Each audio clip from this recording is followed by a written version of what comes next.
Dan untuk mengetahui fenomena cuaca apa yang sedang terjadi saat ini di tanah air, saya langsung menyapa Ida Pramuwardani, Ketua Tim Prediksi dan Peringatan Dini Cuaca BMKG. Selamat sore, Ibu Ida. Iya, selamat sore Mbak. Ibu Ida, mungkin bisa dijelaskan ya, fenomena cuaca apa sebetulnya yang sedang terjadi di tanah air saat ini? Iya, baik Mbak. Jadi beberapa hari terakhir, sebetulnya bukan beberapa hari terakhir, sejak akhir Desember, di wilayah Indonesia, sebagian besar wilayah Indonesia terjadi hujan dengan intensitas yang tinggi. Ini akibat dari monsun Asia yang menyebabkan, yang ini merupakan aliran massa udara dingin dari benua Asia menuju wilayah belahan bumi selatan melewati wilayah Indonesia sehingga bisa mengangkat massa udara dingin, massa udara yang hangat dan lembab di wilayah Indonesia.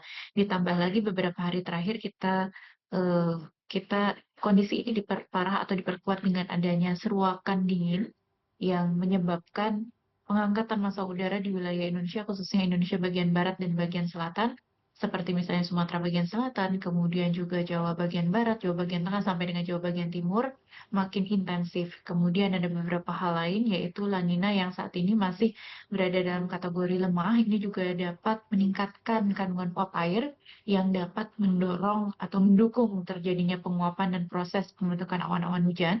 Selain itu juga adanya gangguan tropis seperti misalnya gelombang ekuator Rossby dan juga adanya pertumbuhan angin khususnya di wilayah Sumatera bagian barat sampai dengan Jawa. Ini terlihat adanya daerah pertemuan massa udara atau pertemuan angin sehingga kondisi pembentukan awan semakin intens di wilayah Jawa khususnya di Jabodetabek. Begitu. Oke, Bu Ida, kira-kira sampai kapan ya fenomena cuaca ekstrim ini akan berlangsung?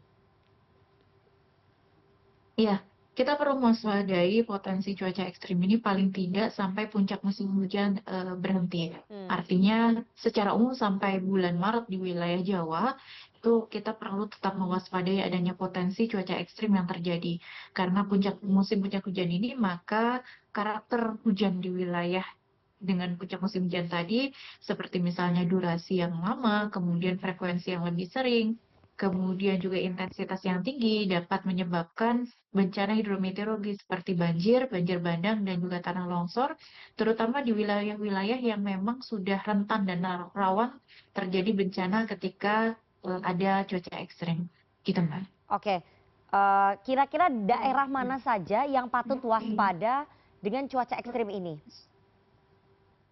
Ya, baik. Daerah yang perlu waspada adalah daerah yang tentu saja memiliki karakter yang sudah tidak baik untuk lingkungan, seperti misalnya daerah yang resepannya sudah buruk, sanitasinya sudah buruk, kemudian daerah dataran rendah, kemudian daerah lereng pegunungan dan lereng perbukitan ini perlu diwaspadai karena potensi bencana hidrometeorologi akibat terjadinya cuaca ekstrim dapat memiliki peluang yang lebih tinggi terjadi di wilayah-wilayah tersebut. Kemudian secara khusus sampai dengan sepekan ke depan, daerah yang perlu diwaspadai akibat potensi hujan dengan intensitas lebat, yaitu di sebagian besar Jawa, yaitu di Banten, kemudian Jakarta, Jawa Barat, Jawa Tengah, DIY, Jawa Timur, kemudian Bali, Nusa Tenggara Barat, dan Nusa Tenggara Timur, Kalimantan Barat, Kalimantan Tengah, Kalimantan Timur, Kalimantan Utara, Kalimantan Selatan, ini hampir sebagian besar Kalimantan.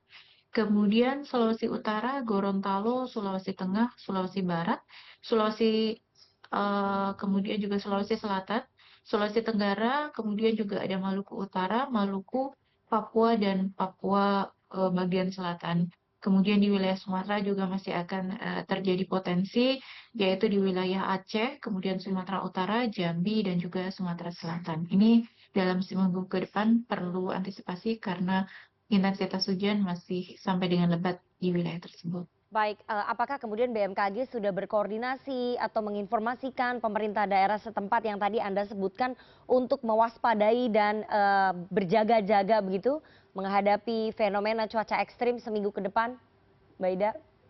Iya, tentu saja BMKG secara rutin setelah menyampaikan informasi peringatan dini baik itu peringatan dini mingguan, kemudian dasarian, kemudian harian, kemudian juga 3 harian sampai dengan per jam.